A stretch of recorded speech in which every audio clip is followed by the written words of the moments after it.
I'd like to just introduce Marilee, our host today. Marilee is the president of the Friends of Folklore Village, the fundraising arm of Folklore Village, and she's going to be leading Karen Ann and our discussion with Karen Ann today. So welcome, Marilee.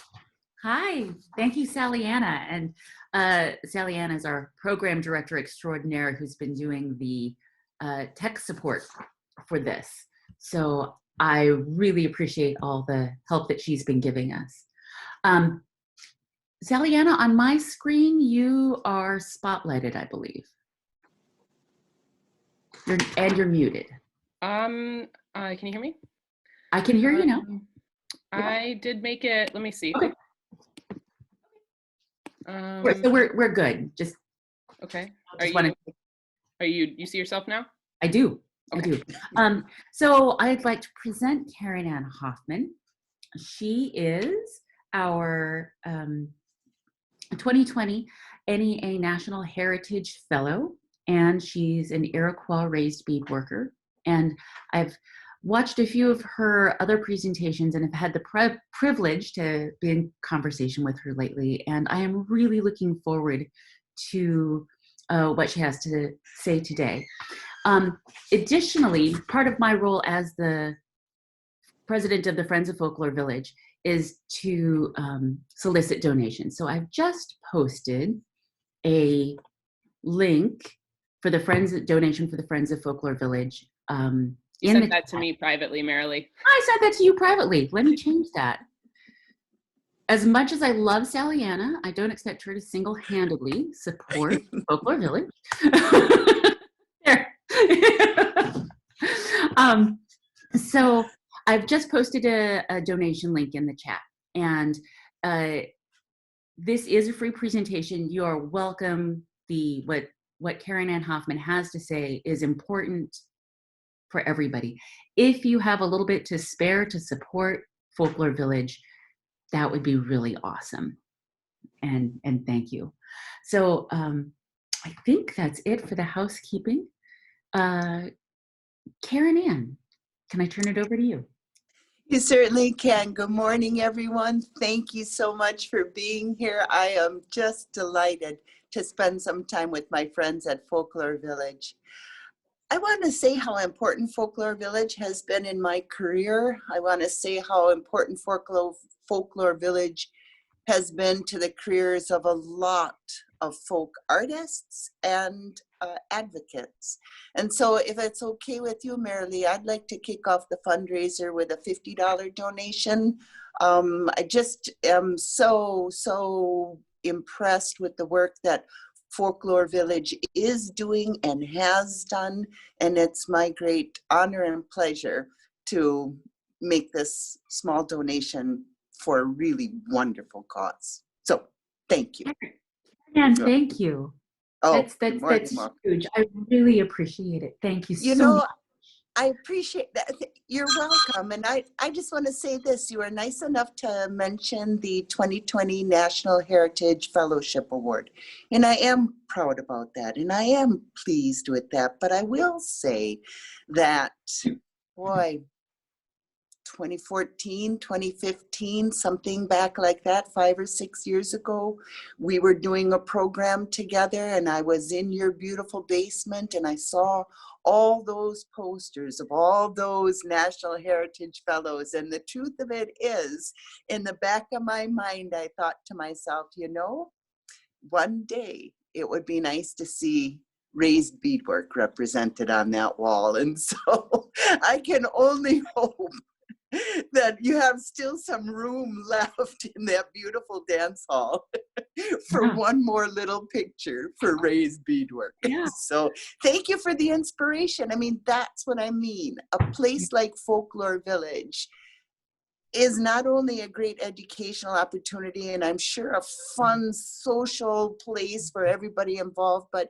it did serve as an inspiration for me as an artist to keep working and to know that the traditional arts are deeply appreciated. So thanks, you guys.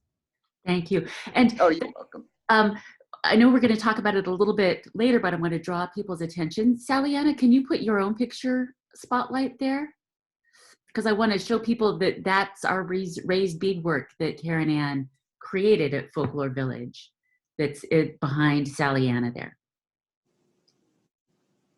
Look at Oh, that. right there. And that was a community project. And so we will talk about that a little We're bit going to talk later. about that later. Yeah.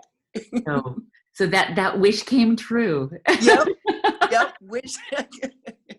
Wishes and visualizations, hard work, and the support of friends makes a lot of things happen. So Wonderful. Wonderful. Thank you. Well, everybody that's here, I want to thank you very much again for being a part of our morning this morning. We're going to do a few things. I'm going to take a look at a project that I'm currently involved with. Then I'll take a look at a particular project and go through the inspiration for it, the construction of it, the tradition associated with it. After that, we'll be taking a brief look at a variety of objects that I've made and talking about the traditions that are associated with them. But I hope that everybody here will feel really welcome to interject questions.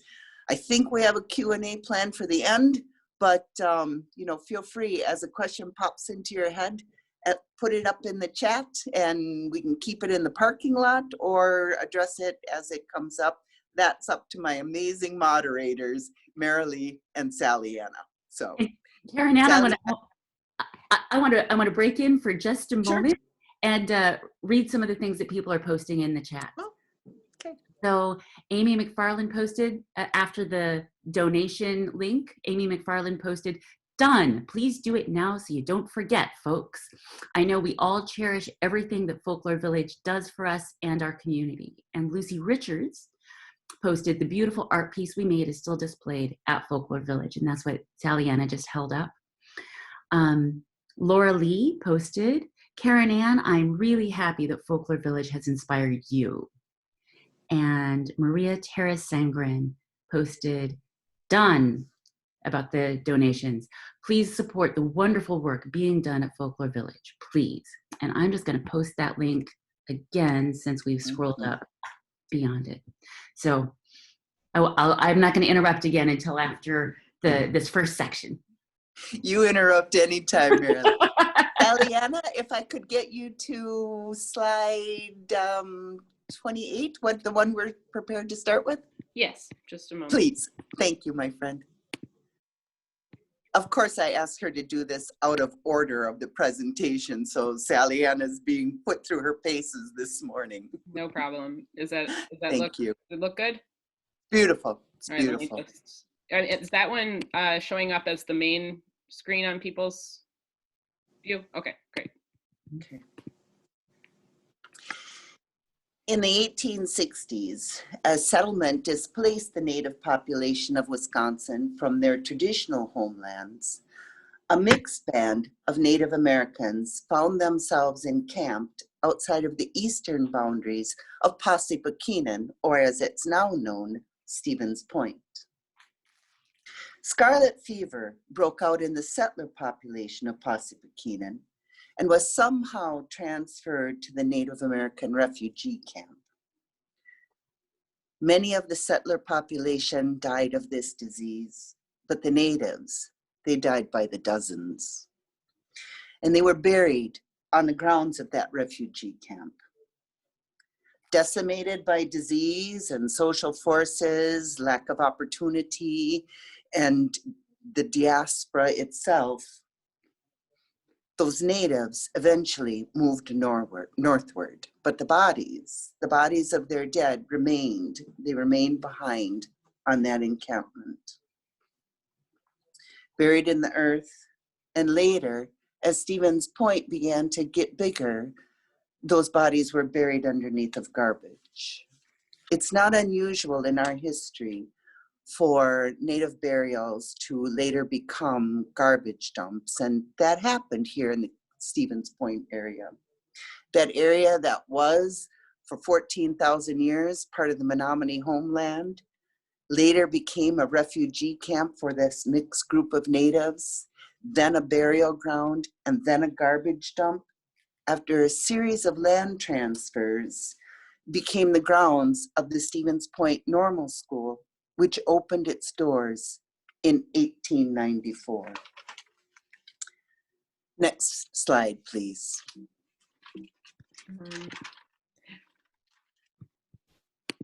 Thank you. After the Stevens Point Normal School opened its doors in 1894, that piece of property later and currently is the UW Stevens Point campus. That burial ground began to fade from memory. Time went by. The grave houses that might have been there were disappeared by time, by rain, and later by garbage and bulldozers. But the people in that place are not forgotten. They are not forgotten by a small group of informed advocates on the UWSP campus who are currently pushing for a permanent, prominent Native American burial monument to be established on that place. The university has agreed that this is an important place. The Native community has agreed that this is an honor that is long overdue. And the population of Stevens Point has written letters and made phone calls in support of this important thing. I believe that this is going to take us 2 or 2.5 years to finally create this monument. But when it happens, the intention is that it will be, as I said, a prominent, permanent monument on the Native burial grounds at the University of Wisconsin Stevens Point campus. It is our plan that this monument be created and designed by a Native American sculptor with Wisconsin ties. It is our intent that the markers that accompany this eventual monument, that the text on them will be solicited from Wisconsin's Native American students, scholars, authors, and poets. It is our intent that the voices of those beneath our feet will be audible to the thousands of students, faculty, and staff that walk over their now unmarked graves on a daily basis. These dead have so much to teach us in these current times. They died of a scarlet fever epidemic. We are in the middle of a pandemic. There was perhaps unequal distribution of resources for health for those folks in the 1860s. There is now a question about distribution of medical resources in our current times. There are divisions about race, there are divisions about geography, there are divisions about economics. All of these things are not new. And these ancestors beneath our feet, I believe, want us to consider these difficulties in light of their situation. This is an amazing opportunity for education, healing, and reflection. That's what these ancestors are asking for. For myself, I see no need to tear up any buildings, to disturb any plans for the university, only to offer these ancestors beneath our feet the opportunity to teach us from their pain point in history. Thank you very much. If we're ready, I'll begin with the major part of the presentation, but if you would like to say something, Marilee? Oh, I just wanted to say thank you. And it's so important for us to hear the rich and the conflicted history that our ancestors have, and that are present in the current day. So I just want to express an appreciation for bringing these issues to the forefront. And I just want to say that that's what keeping the traditional folk arts alive can do. Mm-hmm. It's my personal opinion that environment creates culture, and that from that culture, art arises. And by each and every one of us keeping alive these traditional art forms, we keep alive this cultural connection, this important history. We keep the memories of our ancestors alive and strong and thriving. And we lay a beautiful foundation for those who have yet to be born. And so the work that Folklore Village does is, in my mind, key to that cultural continuity for whatever art form we're all personally involved in. So thanks again to Folklore Village for the amazing work that you do. I really, really appreciate it. Encourage everyone to support in whatever way they can. Thank you, Karen Ann. And I just wanted to interject. I got a question. If Karen Ann could explain the structures on the picture that we put up right now. Sure. This is not a photograph of the burial grounds from the Stevens Point campus. This is a photograph of something called grave houses. This picture was taken in 2000 up at a place called Tequaquik, which some people might know as Skunk Hill. It's a tubing area outside of Arpin, Wisconsin. And at one point there were a small group of natives who were involved in an effort to stop the tubing area from going through the burial grounds. So for some native people, many native people, at a certain point in time, the way the dead were laid to rest was to take their bodies, and after whatever religious ceremony would happen, they would be laying on the ground in a small scooped out area. That area a long time ago would have been covered with rocks or logs. But as time went on, these small structures, these grave houses, began to be built. These grave houses probably date from about 1930. They're intended to be eroded away by time, by the wind, by the rain. We know that what comes from the earth goes back to the earth, and that's an important piece of cultural content.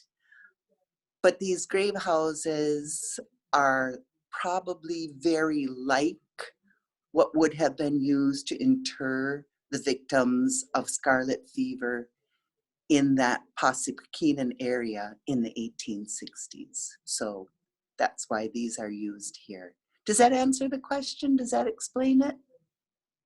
Thank you. Yes. You can still go to Skunk Hill outside of Vesper, Arpin, Wisconsin, and you can see the remnants of these grave houses about halfway down the hill along the road, along the gravel road. It's ringed, as you can see, by some rocks. So at least look for the rock ring and you'll be able to see what's left of this graveyard. I want to read a little bit from the chats. So Carol Ormond writes, "Thank you for this important reminder about what we can learn from history." And Amy McFarland says, "Thank you, Karen Ann, for inspiring words." And I want to add, if it's okay with you, I'd like to kind of continue the thread of questions of appreciation versus appropriation, and how all of us who have a variety of heritage can participate in folk traditions and support folk traditions in an enriching and respectful way that never detracts from the history and from the heritage. So I might ask questions around that throughout your presentation. Thank you, Karen Ann. Absolutely. And before I get started on the next part of the presentation, let's take a minute or two and let's think about that really important question. Because in terms of Native arts, there is a federal law, the Indian Arts and Crafts Act, last updated in 1990.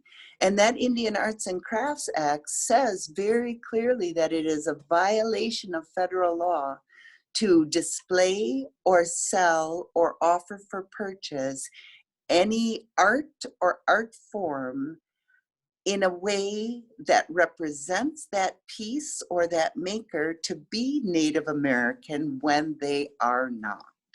Oh. So we have laws that protect Native artists, but other traditions don't necessarily have those laws. But you know, sometimes, you guys, it's not so much about the law, right? I mean, it's about what is right, what feels good. How do we share? How do we share these important traditions and keep them for our own? I've Yeah. taken lessons in Scandinavian straw weaving, and I might have even tried a piece or two, but I'm surely not Scandinavian, and the work that I produced is in no way Scandinavian straw weaving. But what it did do was give me an appreciation for the culture that gave birth to that beautiful art form.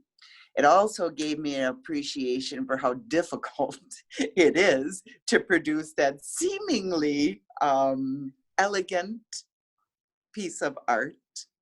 And so sharing makes a difference. Sharing is important.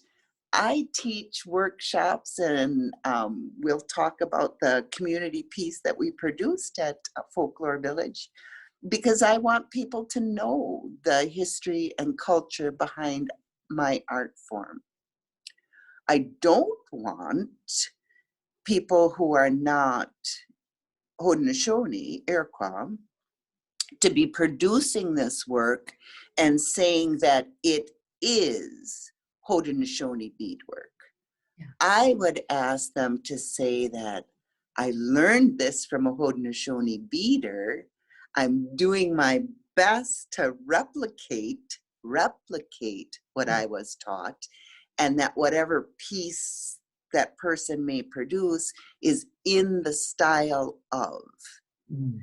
I think as long as our intent is honorable, our intent is appreciation, and we clearly label and call out the work as non-native in the style of, a tribute to because I learned it from and am not myself a community member, I think that makes a ton of difference. I think that makes a ton of difference. I'm currently arguing with a particular artist from the Midwest who is not Native, but uses a Native language to title his art without saying that he is not a Native person, nor did he grow up in a Native community, nor is he related to the community. It's my opinion that his artwork is beautiful, and you know, the content of his art is completely up to him. I would never tell an artist what to produce or what tools to use. I respect that artistic integrity, but I would ask him, and have asked him, if he's going to use a language that's not his own, to say so. Because otherwise it takes me back to displaying a piece of art in a way that falsely leads the consumer to think that they're buying one thing when it's really not that. So I think it's important for we appreciators of art, we purchasers of art, we collectors of art, that we know what we're buying. Mm-hmm.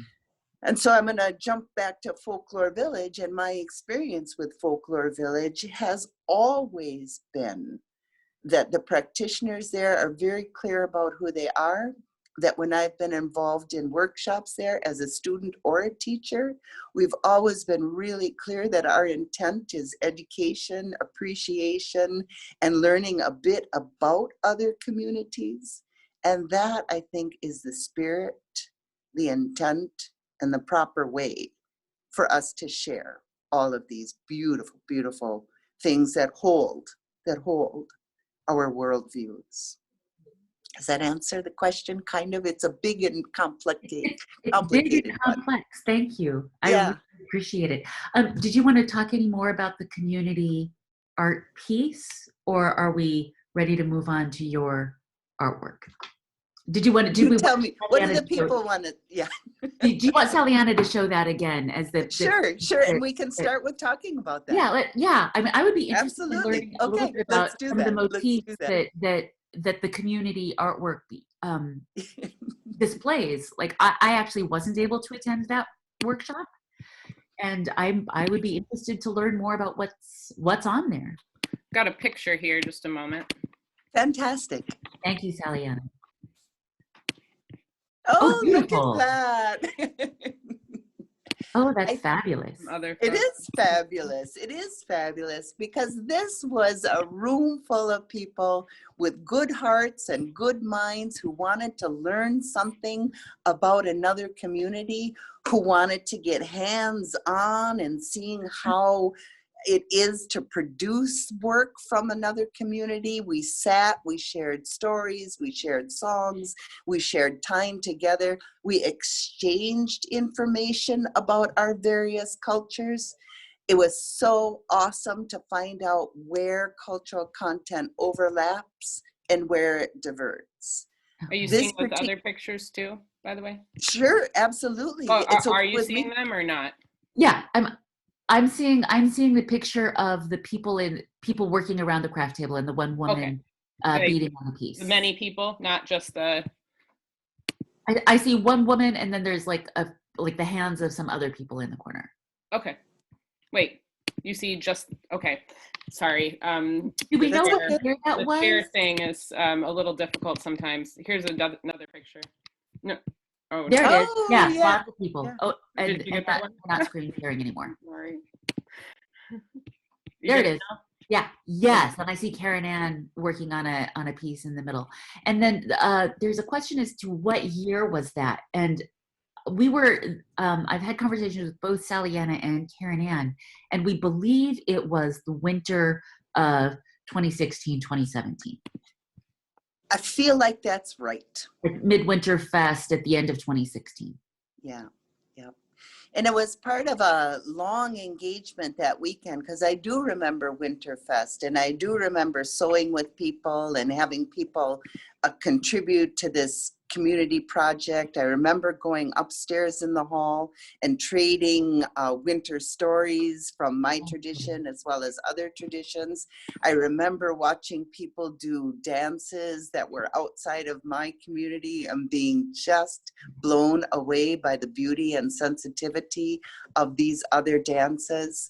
It looks to me like we were all doing small pincushions that people could learn to appreciate the difficulty of raised beadwork, but still take something home that would capture their memories. It was a tremendous, tremendous weekend.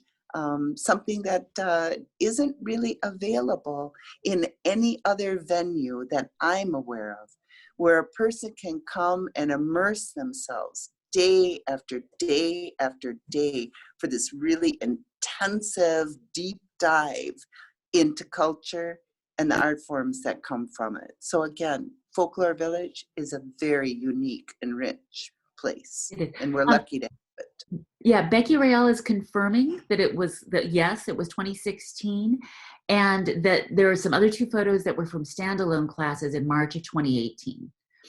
Perfect. And I'm going to post our donation link again as we've scrolled past it. So let's keep it up there at the top of the list. Yeah, but I for my family, my 15-year-old was mourning that Midwinter Fest isn't going to happen this year. She's like, we've been to Midwinter Fest every year since she was like 8. There will be something online. There will be something online, and there's a lot of things online, but we are in mourning for not getting to spend a week out at Folklore Village in this community that has helped me raise my children, that has enriched our lives. And so, yeah, anything that we can do to support Folklore Village is vitally important. It's critical. It's critical. Yeah. Thank you. Mm-hmm. And here's that piece one more time. Karen Ann, you said this is the night sky, depiction of the night sky? Yes, so I don't want to tire your arms, but if you can hold it up there, people can take a minute to look at it. Are the there tradition. specific things that the different motifs represent? Like I Right. see bits with tassels. I see bits that are just circular and white.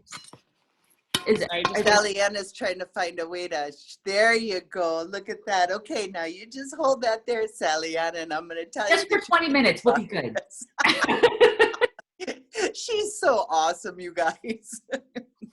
So yes, Marilee, this is the night sky, but it's a particular night sky. And the tradition that goes with this talks about some young boys in a Haudenosaunee village a long time ago that looked to their elder men and saw the elder men would go out into the woods and light a fire and sing and dance and feast. And you know, those boys, they wanted to be grown men and they wanted to do that for themselves, but their elders kept telling them, you know, no, boys, you're boys, and there's things that you're to do as a boy and things you're to do as a man. And as a boy, what you should be doing is carrying firewood for your grandmother and helping your mothers and your sisters out in the fields and staying with your uncles and your grandpas and learning how to harvest game and track an animal and butcher and prepare a hide.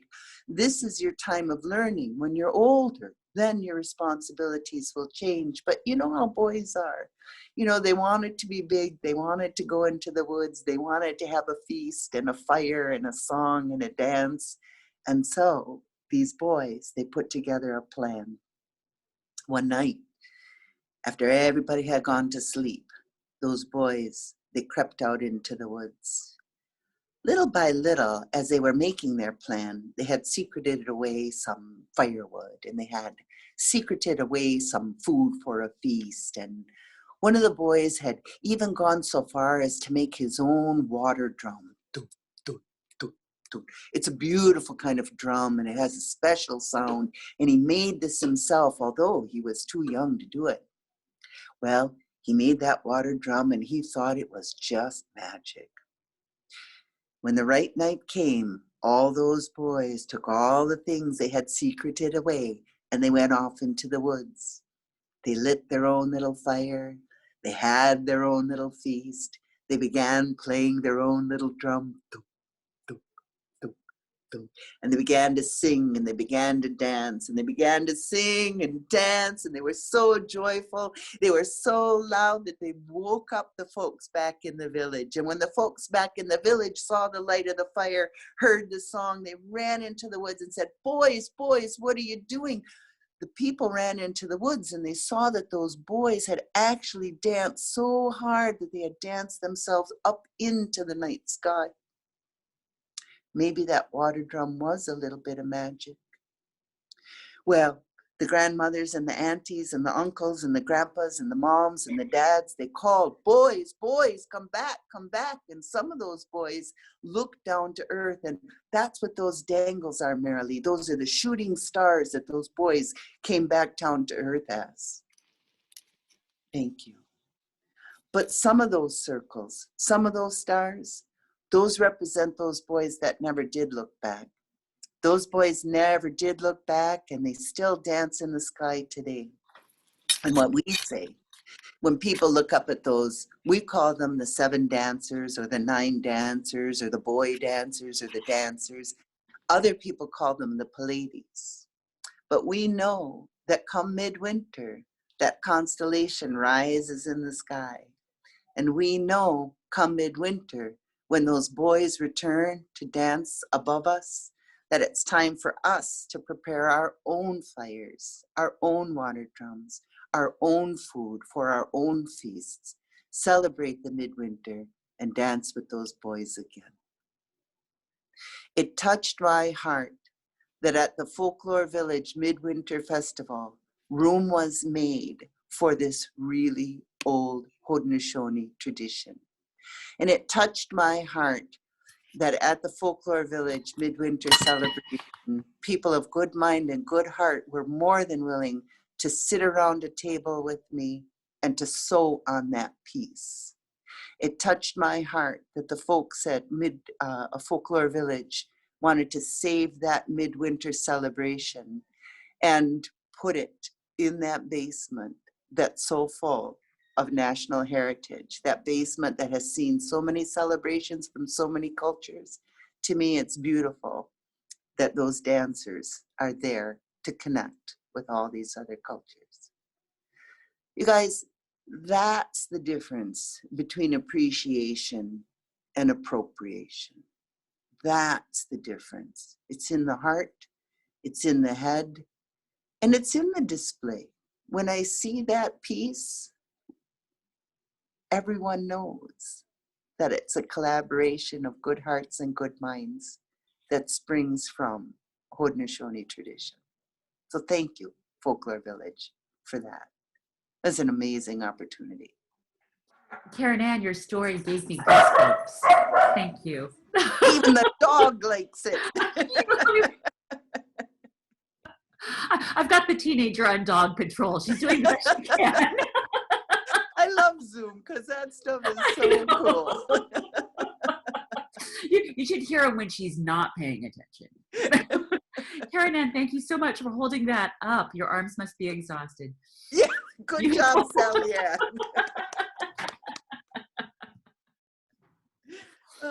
The things we do, huh, Sally Ann?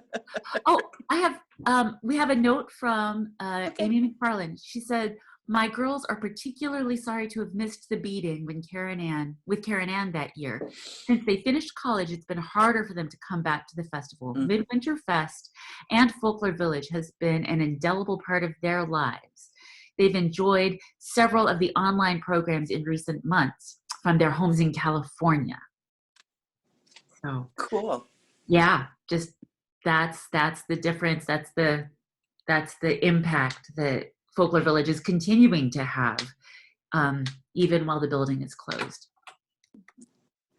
Karen Ann, I have a question. I Sure. just wondered if you could talk about some of the techniques used to make stuff like this. You know, I see, and I'm trying to give people a depiction, but there's like a string of beads and they're wound around each other kind of in a helix sort of shape. It seems, you know, to me to be made up of various strings of beads sewn on in different ways. It's very three-dimensional. I hope I can give people sort of a sense of that. It's very much like raised beadwork, and it's really interesting. I just wonder if you could talk about the technique. Sally Anna, thank you. That's a really great question. I'm all so immersed in raised beadwork that I forget that it's brand new to some folks. And so they call it raised beadwork because it is dimensional, because our art form with its designs and its patterns that go back 10, 14,000 years are produced with a variety of materials as time goes on. And so raised beadwork is made with simple materials. Little bit of glass beads. I prefer Czechoslovakian glass. That's to me the premier glass for glass beads. A steel needle, a bit of cotton thread, some beeswax, a little bit of cloth, velvet if I can get it. And those are the tools that we use to make these amazing traditions come to life. I always tell my students the technique is not that difficult. I mean, the stitches, there's only 3 things you have to worry about, I always say. You need to think about the length of your stitch, you need to think about the number of beads on your string, and you need to think about the tension with which you sew. So that tension needs to be consistent. But with those 3 thoughts in mind, you can create this beautiful, embossed, opulent, raised beadwork art form. We'll take a look in the next presentation about some of that technique as it flows out in another piece that we can talk about. And if I don't clearly answer this stuff, you guys, feel free to stop me and make me start all over again. Would you like me to share your presentation now, Karen Ann? If people are ready, unless Marilee would like to invite people to. Yeah, so we've got a question from Carol Ormond. Can you say something about the choice of colors and especially how many colors you use? And is that something that you're going to cover as we look at one of your pieces, or is that something you want to talk about? You know what? Let me give it a brief answer now out of respect to Carol, because that's a really great question. And then you'll be able to notice if I'm telling you the truth as you look at the pieces in the presentation. All right. That's Carol keeping me honest. I always say that there's really only one choice that a beader gets to make when they start to produce one of these major legacy pieces. By legacy piece, I mean this, you guys. There are multiple traditions in raised beadwork, and some of them include the whimsies or trade good items that you find so frequently in antique stores and in your great grandma's closet, and little things, pin cushions, and nowadays barrettes for your hair, and small items specifically made for trade. And those are beautiful and they're wonderful and they feed families. There's another tradition that talks about sewing together ceremonial or personal items, maybe something for a funeral, maybe something for a wedding, maybe something for a naming. Those kinds of things are typically not sold outside of the community, but rather are traded for within the community or passed down from generation to generation. Those objects are in community objects. And then there's this third form of beadwork that I'm involved in, and that's where we try to connect this long, rich cultural history, understand that materials and material availability change through time, and try to help our beadwork adapt and progress and move forward in a way that's deeply culturally connected, but allows for conversation between our history and our current conditions. So that's kind of like what you guys are doing at Folklore Village. Normally, you would have an in-person convening for midwinter or for something like this. But times change, situations change, materials change. We didn't have Zoom as a material 6 years ago. So how do traditional arts adapt to changing situations and new materials? That's a question that interests me, and that's what I do with my beadwork. But Carol's question is colors. And as I started this conversation by saying you get to make one choice as a beader for me for a legacy piece, and that's what tradition do you want to tell? So when we looked at those dancers and we looked at that night sky, I really didn't have a choice. Obviously, something dark, dark blue, blue for the night sky. Those beads had to be that beautiful sparkling sky, star, clear. I didn't have a choice about that. The design wasn't up to me. The Pleiades, when you look at them in the night sky, need to be in that same configuration on the piece of beadwork. So I chose to share the tradition about a midwinter dance at a midwinter dance. And that was the last choice I made in that piece. Everything else was up to the tradition. I just had to get out of the way and allow it to happen. For myself, I like to limit the color choices in my work. My work has been described as being dichromatic. Often it uses or focuses on only 2 colors, a really minimal amount of colors. For me, I'm not criticizing other beaders, but for me, color can be used to distract from technique. And I'm really interested in focusing on really excellent technique. And if you've only got a couple of colors to look at, there's no hiding. So your work is either spot on or it's not.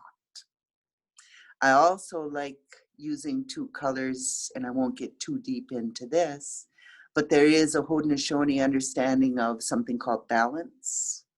And to me, I can explore that idea and think about that idea with a minimal amount of colors and think about how they balance dark and light, color wheel opposites, color wheel complementaries. That idea of balance in its many forms to me is expressed through the use of limited colors. So maybe now we'll take a look at some pieces and see how that plays out, unless there's a public service announcement. Carol says thank you, and Mm-hmm. our link is posted again. Great. Just a moment. Let me share this presentation.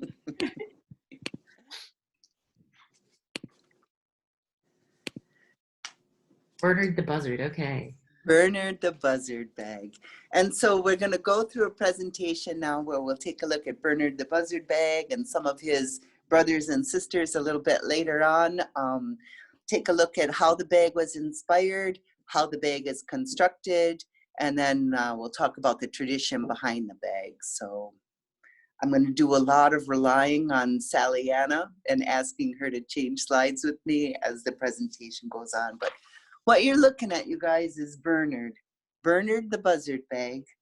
It's a piece of raised beadwork. It's made out of velvet, calico, Czechoslovakian glass beads, 14-karat gold seed beads, some white-tailed deer toes. I've got some ribbon on it, some metal sequins, and yes, the piece is entirely hand sewn. Bernard was born in 2018.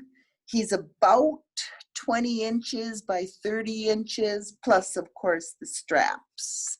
Bernard is now living with the good folks at the New York State Museum in Albany, and he's residing in their contemporary Iroquois artwork collection. So I'm very happy that he's migrated to a really good home. Next slide, please. Thank you. So my home is in a rural area outside of Stevens Point in central Wisconsin. And one June afternoon, my husband, Mike, and I decided to run into town for a few groceries. A little bit earlier that day, well, even in the previous days, we had seen a dead rabbit on the side of the road, and we enjoyed watching the local buzzards feasting on the carrion during our rides into town, although those buzzards, they always flew away as we approached. But this one day, when we went into town for groceries, one of those buzzards had stayed on the ground. Odd, we thought, car hit, we figured. And my Mike, he pulled over and he gently moved that barely breathing bird off of the gravel shoulder of the road and into the cooler, taller grass to die in the ditch, we figured. Poor thing, we thought. It reminds me of my Uncle Bernard, I thought. Well, on our return trip from groceries, about an hour and a half later, we glanced into the ditch to take a peek at that, what we assumed would be a buzzard body. But Bernard, kind of weakly, flapped one of his wings, and my Mike, he hit the brakes. Bernard needs us, he said. So we pulled over to the side of the road, we wrapped Bernard up in a blanket, we put him in a box, and we called Reggie, the Raptor Recovery Center, about 100 miles from us in Antigo, Wisconsin. Sure, they said up at Reggie, bring him in and we'll see what he can do. Well, I'm sad to say Bernard, he did not survive the weekend. Internal injuries, the folks at Reggie said. Nothing we could do, they said. We kept him calm and comfortable, they said. Well, Mike and I, we talk about Bernard every time we went to town for groceries for a real long time. And 5 seasons later, Mike and I were walking around. We live on a 40-acre chunk of property. It was a classic September day. The skies were bright, the breezes were crisp, and the smell of fall was in the air. And when we looked up into that amazing September sky, we saw a lone buzzard. He was circling great circles between the sun in the sky and the moon that was also in the sky. And wow, we go, Bernard, we said. And it was at that moment, you guys, at that moment, that I saw the buzzard bag complete and whole in my head. Bernard wants me to beat him, I figured. Next slide, please. And Mike agreed. So I grabbed my cell phone and I snapped this picture. You can see the sun, you can see the moon, and you can see Bernard making a visit, soaring up there in the sky. So that afternoon, I sat down at my kitchen table where all my good beadwork is happening, and I began to sew the story of Bernard the buzzard bag. So let's go through, you guys, and take a look at how that construction happens piece by piece. So next slide, please, Sally Anna. The work that I make is always work that's never been made before. So there are no patterns at the Walmart. There is no simplicity pattern at Joann Fabrics to use. What I have to do is understand the story, simplify the motifs to their most essential form, and try to use beadwork to express the story. The shape of this bag was determined by lots and lots of research about bandolier bags or shoulder bags, an Indian tradition in the Western Great Lakes, all the way out to the Eastern Great Lakes. And there's a difference in shape and style between Eastern Great Lakes bags and Western Great Lakes bags. And because I'm Haudenosaunee, and because our homeland is in the Eastern Great Lakes, this bag has the characteristics of an Eastern bag. It has pointed tips. It has the sloping shoulders. It has that pointed flap. Those are hallmarks of an Eastern Great Lakes bag, as opposed to the square bottom of the bags that were produced in Minnesota and Wisconsin.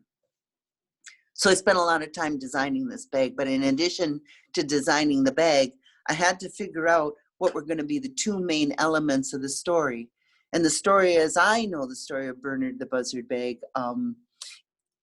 it's about Bernard and it's about that sun. So you can see here the beadwork pattern that I developed to be able to bead Bernard. And in the next slide, please, you can see the beadwork pattern that I developed to execute for the sun. When I make my patterns, because these things are not something you can go ahead and buy, I have to be mindful of the size of the beads, the length of my stitch, the tension with which I'm going to sew my beads. Those same three things, those determine the shape and the pattern of the piece of beadwork. I pre-plan the direction of the beads before I ever start stitching. There's little G's you can see some places in this design. I even know where the gold beads will go as opposed to the clear beads. All of my work is pre-planned. None of it is accidental. I don't bead and let it organically develop. I feel like these problems need to be solved before I invest 9 months into a piece of beadwork. Next slide, please. Thank you. These patterns that I make, as I say, are things that have never been made before. So I first make them out of paper and I scotch tape them together. And when they don't fit, I cut the paper again. I must have made this bag 4 or 5 times out of paper before I ever cut that $50 a yard velvet that I knew was going to be used for it. Next slide, please. Thank you, Sally Anna. So this is what happened to that paper pattern. You know, Carol asked about the colors. For me, there weren't a whole lot of choices here.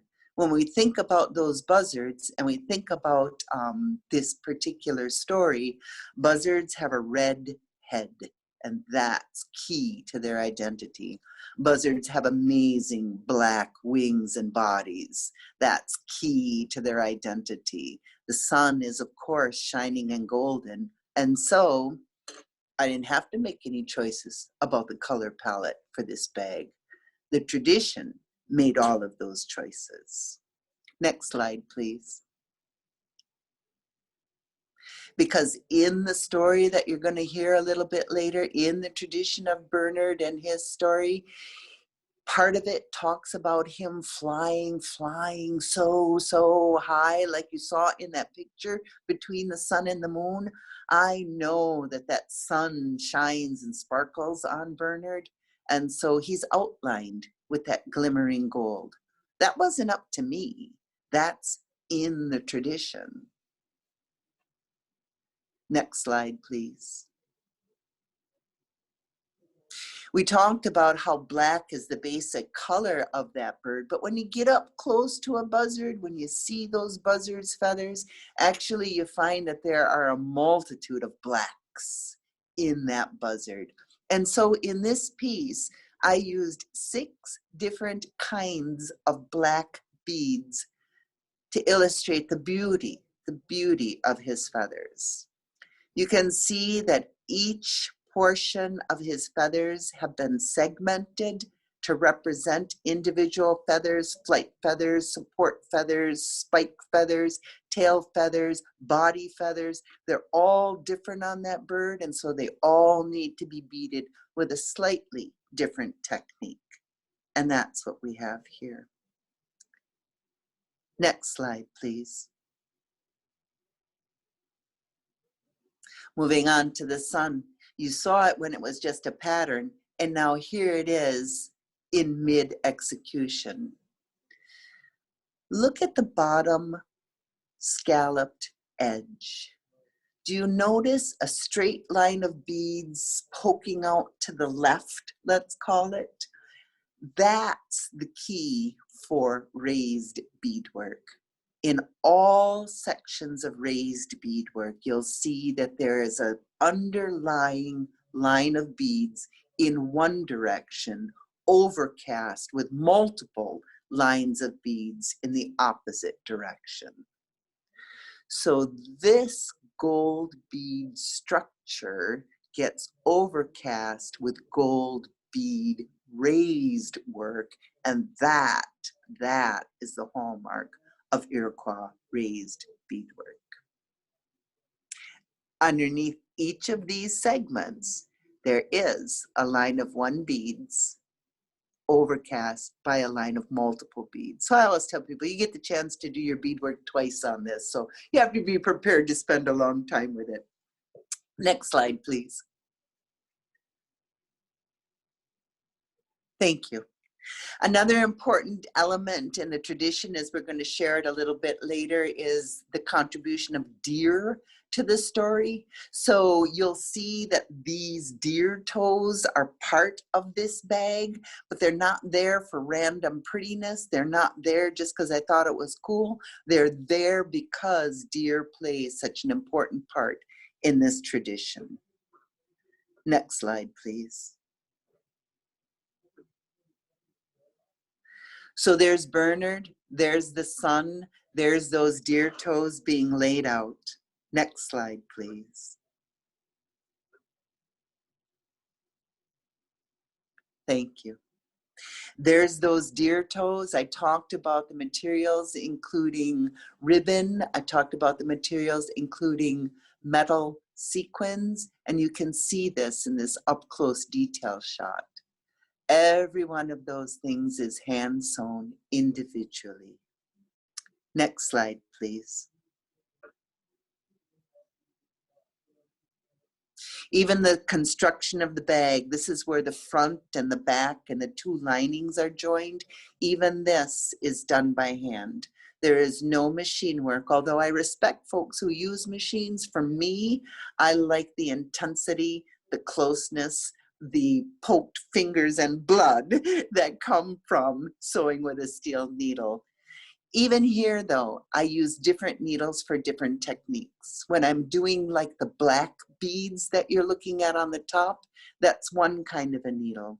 When I'm doing this multiple layers and trying to sew them together, I'm actually, if you look at the very far left-hand side of this piece, you can see that I'm working with 2 needles in 2 directions.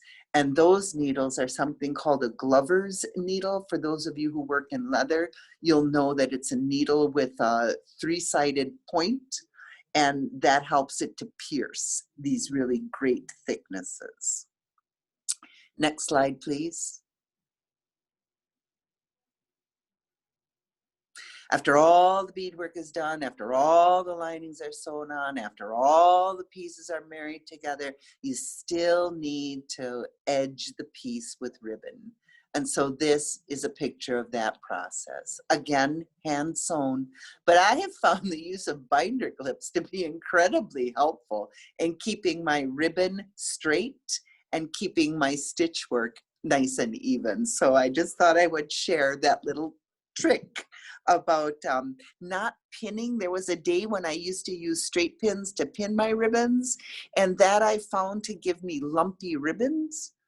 But these binder clips, new materials, new opportunities, new ways to use things have been super helpful to me.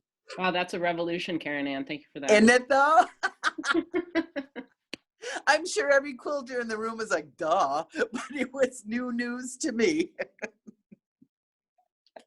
And so, next slide, please.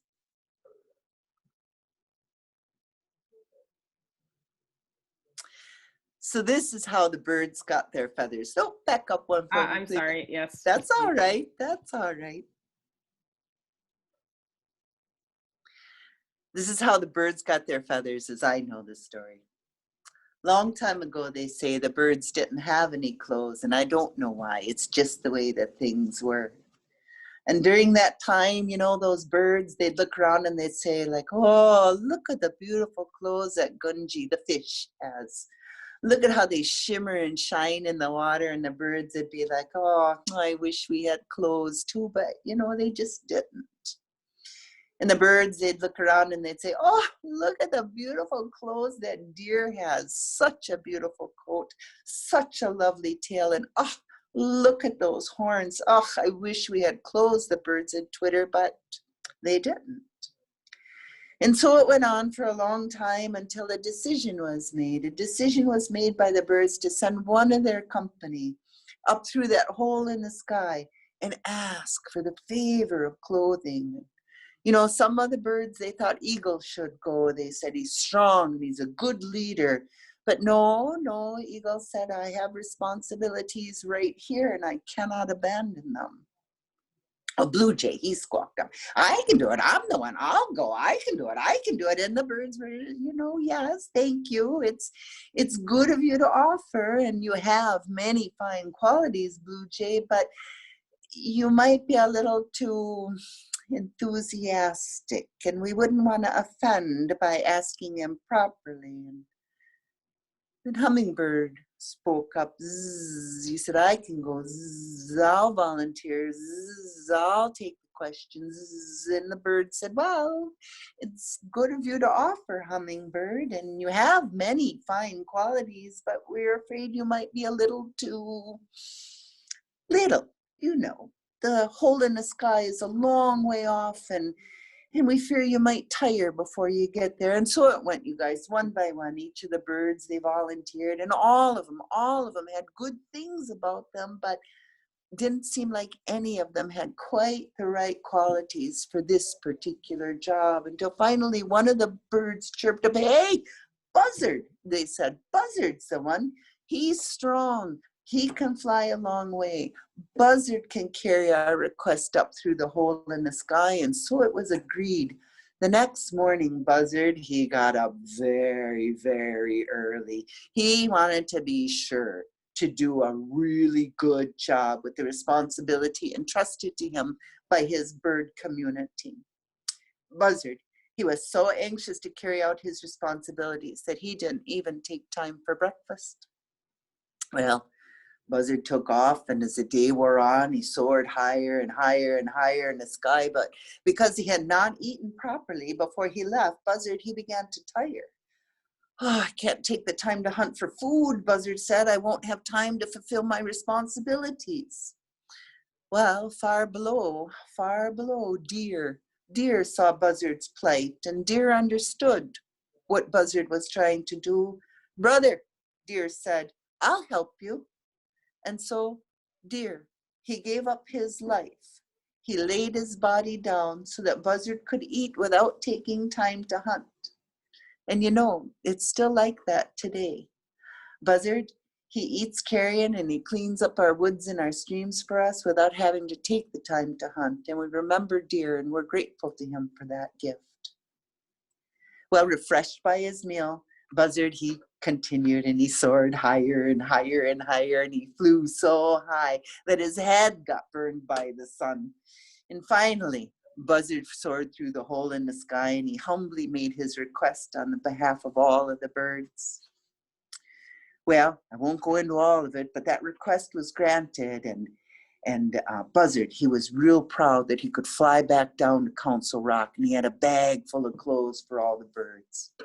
Back on the ground, the birds all gathered at Council Rock, and they were a twitter with excitement, and one by one, they each took a suit of clothes out of that bag, and each bird, though, was allowed only one reach into the bag, and whatever suit they pulled out, it would fit him as if by magic. So Eagle, he got a beautiful brown suit with a white cap and some yellow boots, and it fit him like magic. Hummingbird, he flew up and he pulled out a tiny green jacket with a shiny red shirt, and it fit him by magic. When Blue Jay squawked up, he reached down in there and he got a blue suit of clothes with a jaunty cap that fit him just perfectly. Well, one by one, it went like that until all the birds had had their reach into the bag. And I don't know what happened, because I really wasn't there, but I don't know, maybe the magic got used up, or maybe the time ran out. I really don't know. Maybe something else went wrong. But when Buzzard, the last bird, took his final reach into the bag for a suit of clothing, he put it on and it did not fit. I mean, the legs were too short and his bare legs stuck out and his burned head popped out the top, and there was no hat to cover his head. And the wings, you guys, they were crushed and bedraggled, and there were feathers missing, and it was just so tawdry. Now you might think that all the birds in their beautiful new clothes might have laughed at Buzzard, or maybe they might have pitied him, but no, they didn't. They were grateful for the way Buzzard had carried out his duties. The birds respected Buzzard and his new suit. They hushed their chirping and their squawking and their cawing, and they sat low and still and quiet as Buzzard flew over in his new suit. They appreciated all that Buzzard has done for them. And if you look, birds still show Buzzard that same appreciation and respect to this day, and you just watch. The next time you see a buzzard fly over, you just notice how all the birds, they settle down. They get real quiet. They show their respect and their appreciation to Buzzard for how he kept his commitment to the community. Bernard, the buzzard bag. Wow. Karen Ann, that's amazing. I've got a couple of questions from the chat. Phyllis asks if that's an original folk tale that you've created, or if that's a traditional old story. You're not allowed to make these things up. Okay. And in fact, really a big part of preparing to make a piece of beadwork that represents these old traditions is spending as much time as possible. I won't say research, but I will say hanging around with elders and other people that know more than you do, and understanding your responsibility to get things right. Bernard, for example, now lives out in New York. He's going to be talking to hundreds, maybe thousands of folks and telling this tradition. I really have to get it right. So no, I didn't. Okay. I didn't make it up. I don't embellish it. I just do my best to transmit it as it's come to me. Thanks for the question, though. And Maria is asking if there's a printed collection of these stories. There's not, and I struggle about that because I do a lot of work with an amazing Oneida watercolorist, Dawn Dark Mountain. She and I put together an exhibit at the Kenosha Public Museum this previous winter. We called it Oneida Traditions. we had this idea of combining her work and my work and the written stories that go with it. But we struggle with that idea because the best way to learn these stories is by hanging around over months and years and lifetimes and picking them up like that. And we worry about shortcutting. But new days, new materials, new opportunities. We're trying to figure that out. Maybe someday we'll get up the gumption to produce a book. But right now we're still thinking about if this is the right time. So I can share a little bit. In my preparations to get ready for talking to you today, I've listened to some of your other videos. I've watched some of your other videos with other organizations, and there is a richness of different stories that you told in, that I've been enjoying. Like that was one of the things that grabbed me was, hearing about the motif of the strawberry in one of your other presentations. So I encourage people to just Google Karen Ann, and you'll hear some of these stories, and it's glorious. Yeah, there's a couple more. Terry asks if the paper pattern stays behind in the design element, or is it removed at some point? So I'm going to say this, and I know I talked a lot longer than we should have, so it's 11:17, and out of respect for your guys' time, I think I'm going to skip the rest of the presentation and we'll just talk to one another. The answer about that is that the pattern that you saw in the photo is not the pattern that's underneath Bernard, but yes, there is a paper template underneath Bernard and underneath the sun in this beadwork. Okay. And Ava, I think I'm pronouncing it. Ava Padilla says, thank you for the story.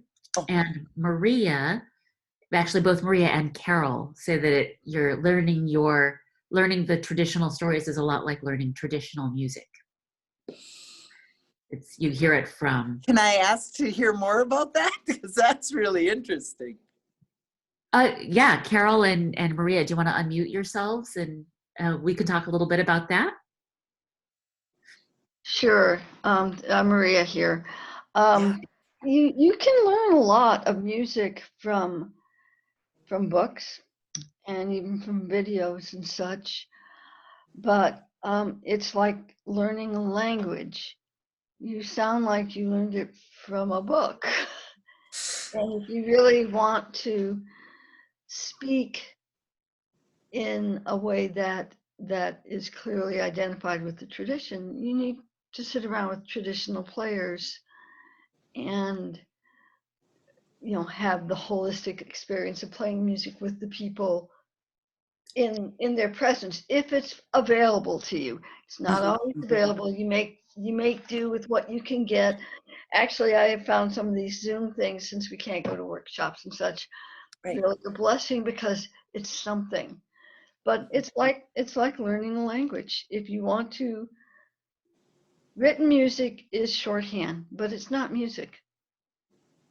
So, and Maria, I'm gonna plug a little bit. For people who don't know you, Maria, Maria is one of the finest Irish fiddlers in the region. So she speaks with some authority on this. You're too kind. Okay. Yeah, this is true. We also have in the chat. Can we see the rest of the slides in the presentation without the description for those of us who do have the time to wait? Italiana, can we show those at the end? Yeah, I'm happy to stay for an extra 5 or 10 minutes and we can just slide through them, but yeah, for those who are not Zoom exhausted. I want to think for that idea of the holistic experience, that's perfect. Yeah. That's exactly it. Yeah, I like the description of music as shorthand. Yes, yeah, thank you. And I am posting the donation link again because that's my job. I have another question, Karen Ann. It's kind of a technique question, but as I was preparing for your presentation, I gathered some earrings I have that are made in beadwork and other Midwestern indigenous styles. And it just strikes me like how common like beadwork is in like Native American art. And I just wonder if you could say something about like what makes your style distinct, or like what you see similarities and differences between these different styles. Like this is ho chunk earring. It's kind of a cool one. It's got like buckskin on the back, and it does have that sort of raised technique a little bit on there. Oh wait, I can just do this. A little bit of a raised technique there. It's got an edging for sure, yeah. Yeah, and then this is a Anishinaabe Ojibwe dangle. So yeah, I just wondered if you had any thoughts about like similarities and differences between different Native arts and different Native beadwork styles, and particularly this region so diverse with different Native arts. Yeah. So I have two things to say about that, and one of them I'll try to be really brief. Good luck for me.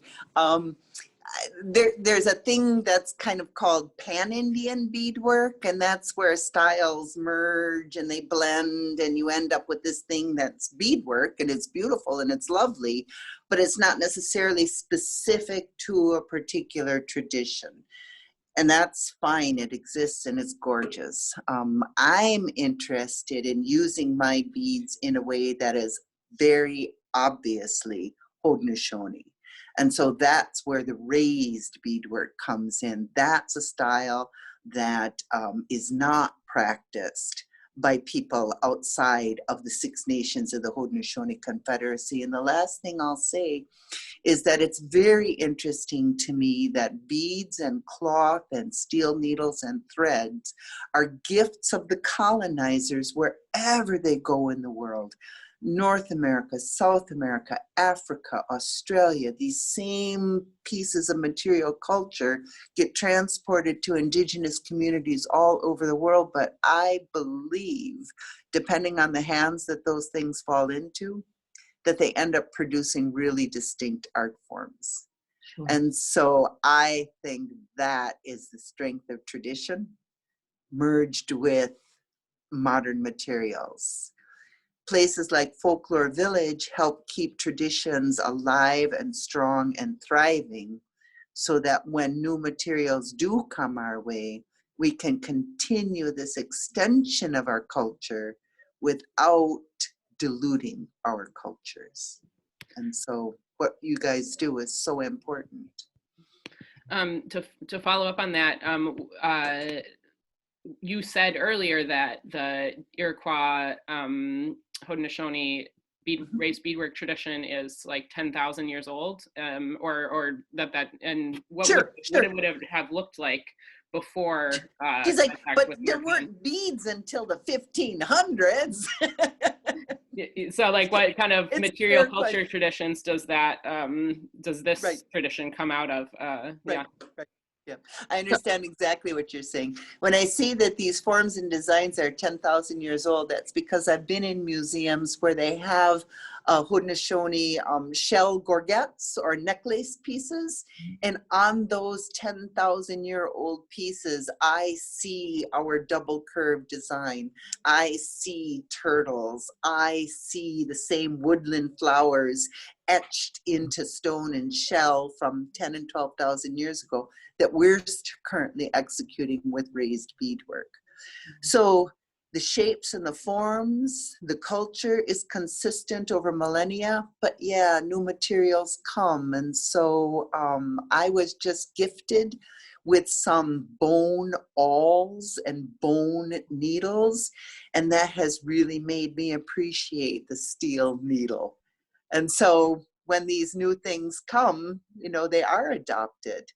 And the trick, I think, is using new materials, but maintaining cultural content.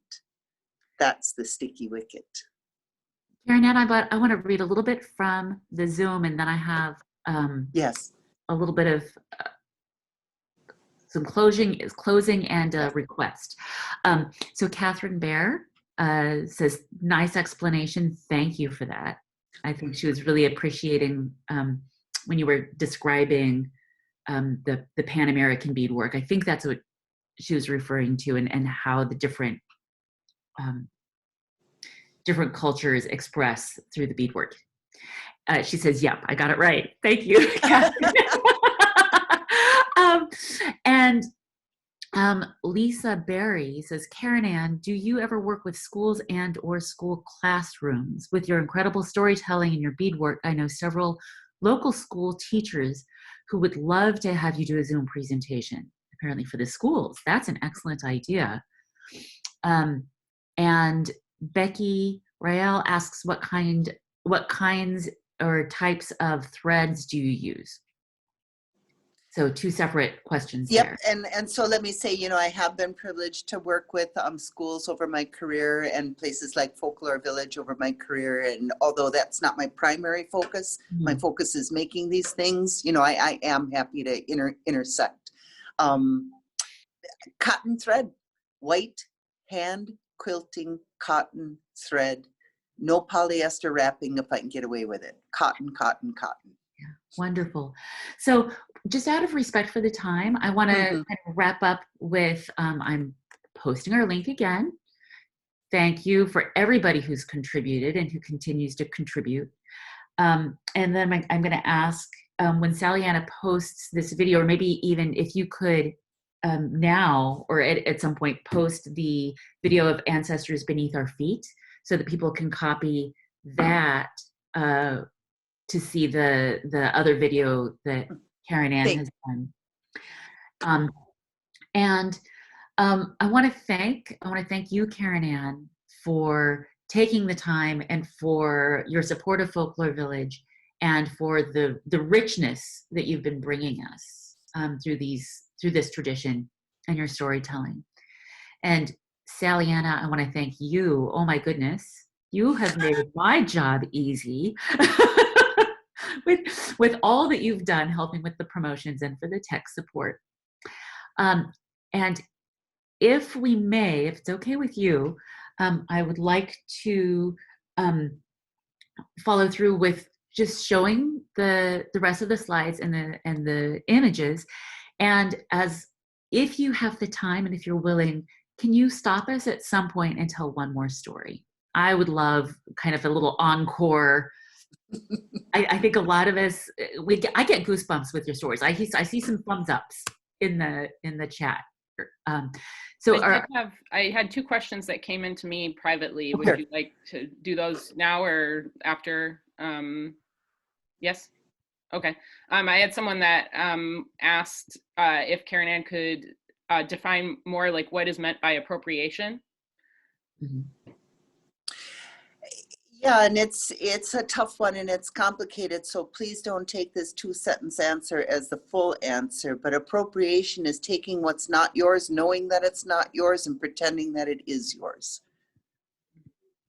And then I had a question about, we had a workshop about a month or so ago with a man from northern Finland, a Sami man, if you're familiar with the Sami people. Yes. And someone was noticing some similarities between like storytelling and material culture between that workshop we had and some of the things you're saying, and they're wondering about like pan-indigenous connections, like how do you see those like throughout the world? Like you talked a little bit about that when I asked you about different beadwork styles and Native American traditions, but do you have any other thoughts about sort of pan-indigenous connections? How do you see yourself as connected to other indigenous people, or do you Yeah, and again, I love how you guys ask these really rich and complicated questions, but I think this, when I first started and I said that I believe that environment creates culture, I think that those Sami guys, when they look out their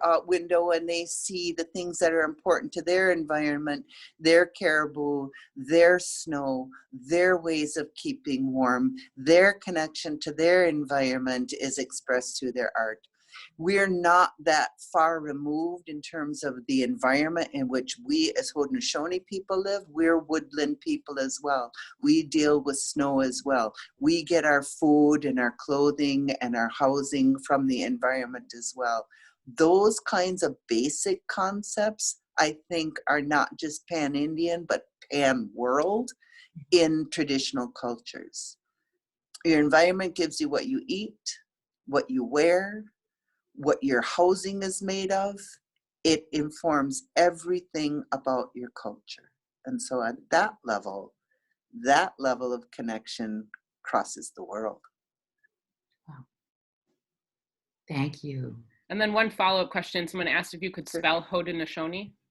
Yeah, well, I can, but. Do you want to just type it into the, Yeah, into the chat? H-A-U. So I'll start. H-A-U. I'm doing it. D-N-O-S-A-U-E-E.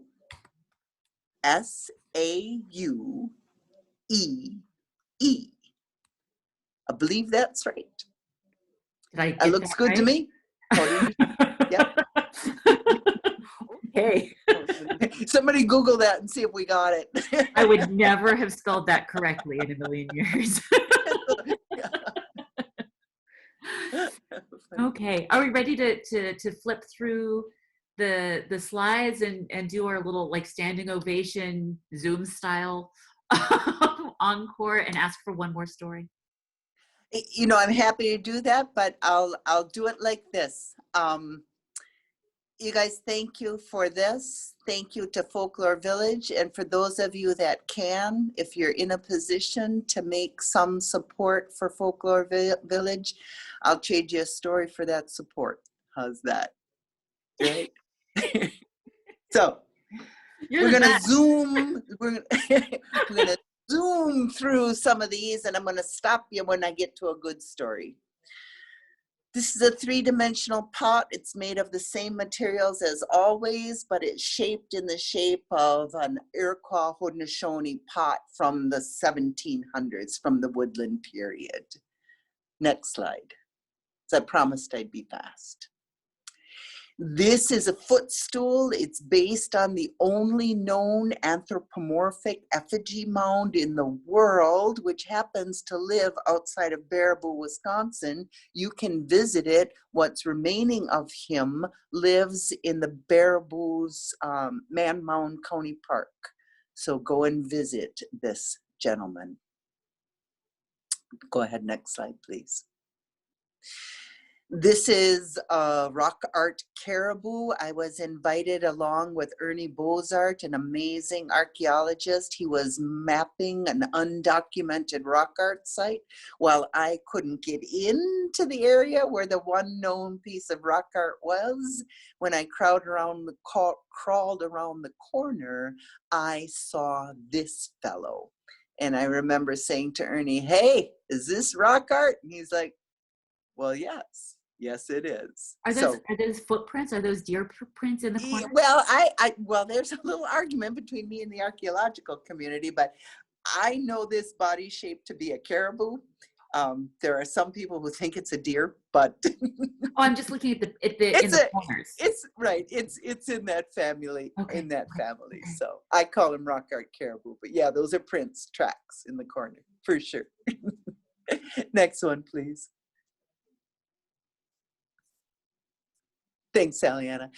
What drew my attention when I was crawled underneath that rock outcropping was that arrow, that breath line that you see in the brown.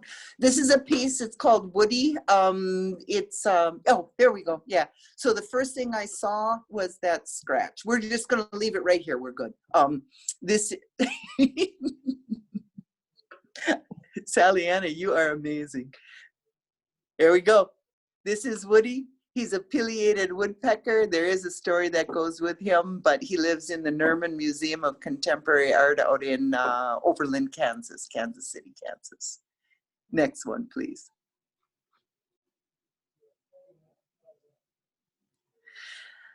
This is a bear, and this is the story that I'm going to tell you. I think that the next page is the one that we want to tell the story on. Please. This is another night sky story, and I'll abbreviate this considerably. The Haudenosaunee people are good at a great variety of things, and one of them is farming. And you may be familiar with the Three Sisters, corns and beans and squash. And so we had great gardens outside of our castles or our villages for a very long time. There was one particular place where the garden was being decimated by some unknown force, but the corn was squashed, the beans were stomped, the pumpkins were obliterated. And it was finally determined that it was a bear that was marauding through the garden.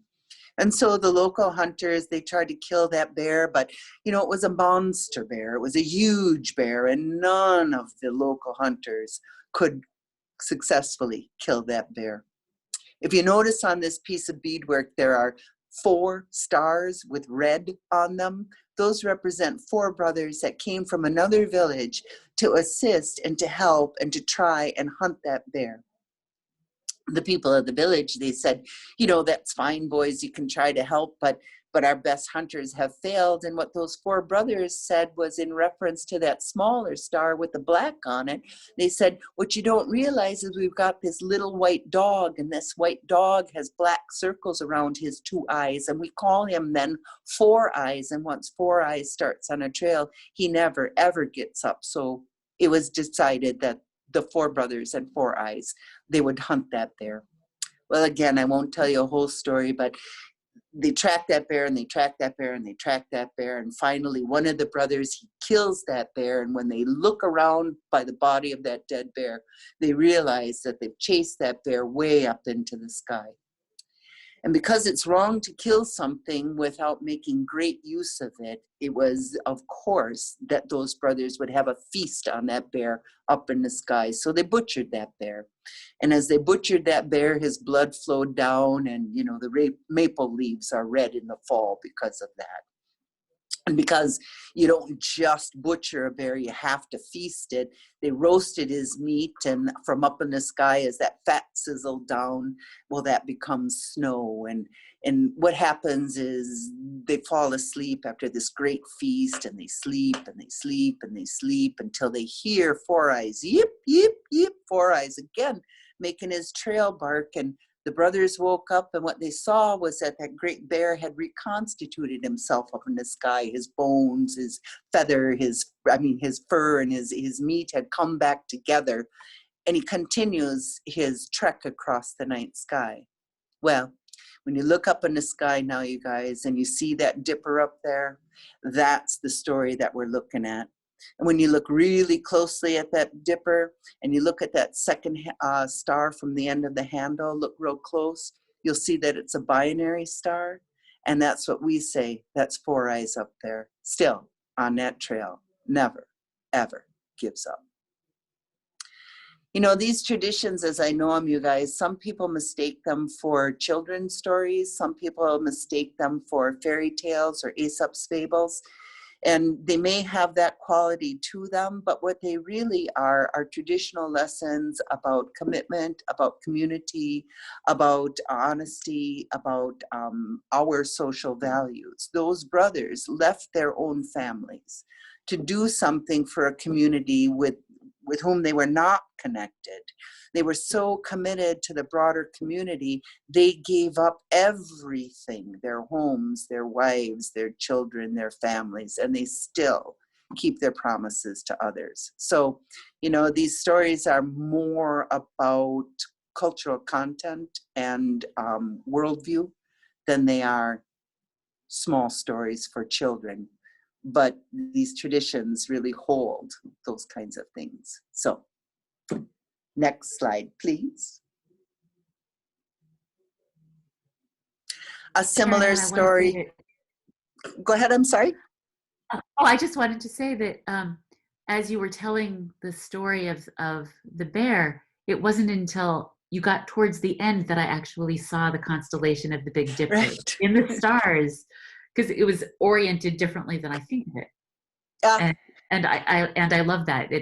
You can see the upside down, by my perspective, dipper there, and I love having that come out to me during your storytelling. Nice. Thank you for that. I started this series of mats quite a while ago when I heard an archaeologist whose name I have thankfully forgotten, I always say, make a comment that civilization began with a written word. And I thought that that was a little bit short-sighted. I thought there was more than one way to write. And so I began this idea of writing our traditions down using beads and beadwork. So I won't tell this story because I know we're out of time and we're at Zoom exhaustion, but this is another traditional tale that talks about commitment, keeping promises. And what I will point out too is we talked about how old these forms and designs are. And I told you that I saw a turtle etched into a shell, and that shell was dated to be 10,000 years old. We're still using that turtle design in contemporary work today. So that cultural connection is strong, even though the materials used to express its images change. And next one is a close-up of that turtle. There you go. I will briefly say about this turtle that a lot of people talk about turtle as being a calendar. Yep, that's fine, that's fine.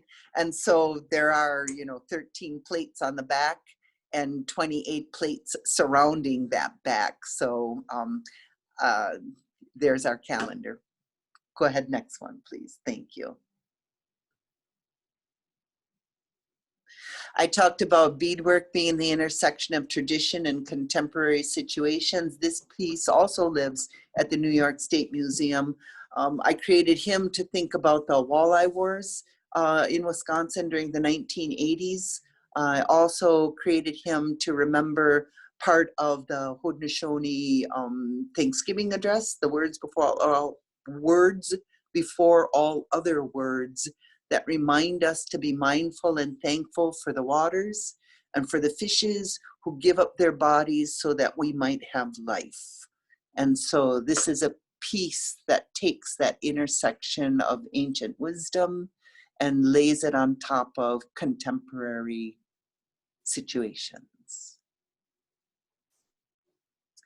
And that, I think, takes us to the end of these slides of beadwork. So nice to see these ancestors back here. Although I'm seeing you talked about the bandolier bag and the things that make Eastern Great Lake bandolier bag distinct. And I see this bandolier bag this man has here, Sam. Looks like he has a Western Great Lakes bag. Right, and by Western, we mean Wisconsin and Minnesota? Mm. Yeah, because these are Great Lakes bags. So those are the Western Great Lakes as opposed to the Eastern Great Lakes. But yeah, good eye. Good eye. These are Haudenosaunee in Wisconsin? No, these are not. So these are Wisconsin people. And let me just say this really quickly then. The Haudenosaunee, our homeland, is in the Eastern Great Lakes, kind of around Niagara Falls. We didn't come to Wisconsin until the building of the Erie Canal. The problem with building the Erie Canal was that we lived there. And so there was this forced removal of Oneida people from that homeland in New York State to Wisconsin, which was then the Michigan territories, beginning about 1820. These folks are folks who lived up at Skunk Hill, the place where the grave houses are in the next picture. This picture is about 1930 or so. So these are like grandpas, or well, by now great grandpas, I suppose. They'd be in their 90s if these folks were still alive. And they're Oneida? No, they're not. They're a mixed band of Potawatomi, Ojibwe, and this family, I think, is particularly Ojibwe and Potawatomi, or Potawatomi. Sorry, I should say Potawatomi. But they're from the Skunk Hill Band, which again was a kind of a mixed band of refugees trying to find a place to just live, which was difficult for Native people in the 1930s in central Wisconsin. Here's their graves one more time. Right. And Karen, I want to just let folks know that I've posted a link to your video, Ancestors Beneath Our Feet. I've posted that in the chat. And another couple more messages from the chat. Carolyn says, thank you. I look forward to more online opportunities like Midwinterfest. And Phyllis says, many thanks for making this presentation available. I'm seeing lots of thank yous. Well, Thank you, Karen Ann, thank you for the conversation. And a goodbye from Ava. understood. Yes. Thank everyone for me. Thank you, everyone. Yes. And I will do one more post of our donations link. And while you're doing that, I'll just invite people to also check out our other online programming we've got going. We've got lots of stuff happening for October, including our Fall Swedish Music and Dance Weekend, which will be 3 days of music and dance workshops and cultural programming. It should be pretty great. So be sure to check that out. Yeah. And sorry, Karen, I didn't mean to cut you off there. No. All I wanted to do was be sure and be thankful to all of this group that spent so much time with us this morning, to you and to Marilee for bringing this together, because there's an incredible amount of behind the scenes work that happens for this. And it would not be appropriate if I left this conversation without thanking my teachers, Samuel Thomas and his mom, the late Lorna Hill. I'm very grateful to them for passing on to me not only the techniques of beadwork, but the reason for beadwork. And so acknowledging our teachers is a core value, and I want to be sure and do that. Can I ask you a little bit about that, Karen Ann? Sure. Were they Wisconsin-based or New York-based? Niagara Falls, Ontario-based. And so I told you that the Wisconsin Oneida came to the Michigan territories about 1820. The really high point of raised beadwork doesn't hit its full zenith until 1860, 70, 80, 90, like that. But what that means is that the Wisconsin Oneida were gone from that cultural epicenter probably 40 or 50 years prior to its really gaining great expression. And so thank goodness for Samuel Thomas and his mom, the late Lorna Hill, who deeply entrenched in that old tradition, came to Wisconsin, delivered some of the first workshops, probably the first workshop in the early 1990s. Very grateful to them for taking me under their wing for no good reason. And Sam is still a teacher and a friend, and I owe him and his late mom really everything. They're wonderful people. Yeah. I want to share that Becky Rael has posted a link to more Folklore Village programming in the chat. We have thank yous. We have also beautiful and fascinating history, culture, and stories. Thanks, Karen Ann and Friends of Folklore Village, for putting it all together. Thank you, Catherine. I got one more question privately. Said, is there a piece that you're working on right now? There is a piece that I'm working on. It's related to the ancestors beneath our feet, and so it will take a little while to incubate, but it will be another kind of a bag, but a bag that would have been recognizable to that mixed band of natives in Wisconsin in the 1860s. So it will have that form to it. Right. All right. Well, anyone have any other questions? Last questions, be sure to post. Anything? Or at this point, you could even unmute yourselves. Yeah, I think we're getting down to a small enough number. Karen Ann, thank you so much. Oh, thanks to everybody. It's been incredible. And like I say, if you can support Folklore Village in whatever way, with your time, with your money, with your conversations, please, it's so important. Please do so for the good work that they do. Thank you. Thank you so much. Yes. I hope to see you all. Yes, thank you. There's our ovation. I hope to see you all in person when we can do that again. Thank you. Thank you, everyone. I hope to Thanks, see you. everybody. Yes, and thank you, Karen Ann, so much Oh. for joining us. It's an honor to have this relationship with you, and hopefully we can bring you back for something in the future, near future. That's right. We're not going anywhere, right? Yes. Right. Great. All right. Have a great Saturday, everyone. Thank you, Marilee. Thank you, Friends of Folklore Village. And I'll see you all back soon for another online program. All right. Signing off. Thanks, everybody. Bye. Bye.